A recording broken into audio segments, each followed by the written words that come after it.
Hi, I am sitting here today thinking about what has happened in Baton Rouge, Louisiana.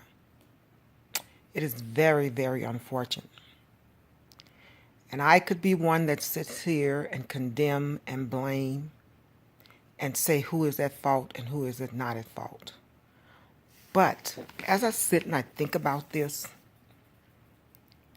I think about Jesus and what he went through. And I think to myself, Jesus certainly would not want any of us to condemn anyone for what has happened. Now, people might say the shooter should be blamed. I am not here to cast the blame. But what I am here to say is we need to sit back and think about those of us who are believers. What would Jesus do? And I think of several things that Jesus would do. And my conclusion is Jesus would not disrespect any authority figure under any circumstances. He certainly would not want anyone to die. But it has happened. So now, Jesus, what do we do?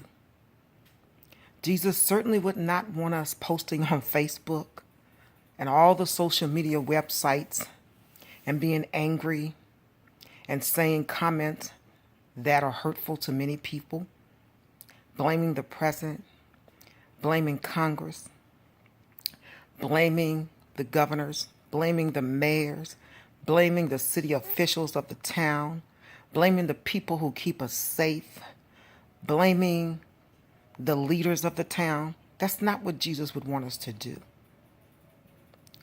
Jesus would tell us, if we're going to protest, let's protest in peace. There's no need to bring your weapons because we're going to protest in peace. That's what Jesus would say, I believe. And lastly, well, I guess it's not lastly, Jesus would tell us we don't have to be angry. We don't have to fight each other. We don't have to be mean to each other because God has our back and we will get through it.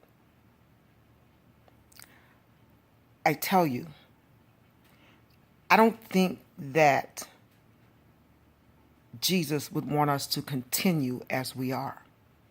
Now, things have happened, and if we continue to say the things that we're saying on social media and call it freedom of speech, I think it is adding fuel to the fire. The media, it seems to be handling that very well, adding fuel to the fire. And I'm not condoning the media because we need to know the things that are going on. But what we have to do is when we hear this, let's not add fuel to the fire. Let's fall to our knees and pray. Because God would probably gather us all up and say, I want each one of you to take a city. And I want all of you to go out and pray for these cities so that we can bring peace and some sense of normalcy back to the cities. And while you're praying, know that God has your back. This is my take on the shootings, and I am praying for every family member who is suffering from someone being killed by a violent act. It is unnecessary, but unfortunately it has happened. So now let's pray.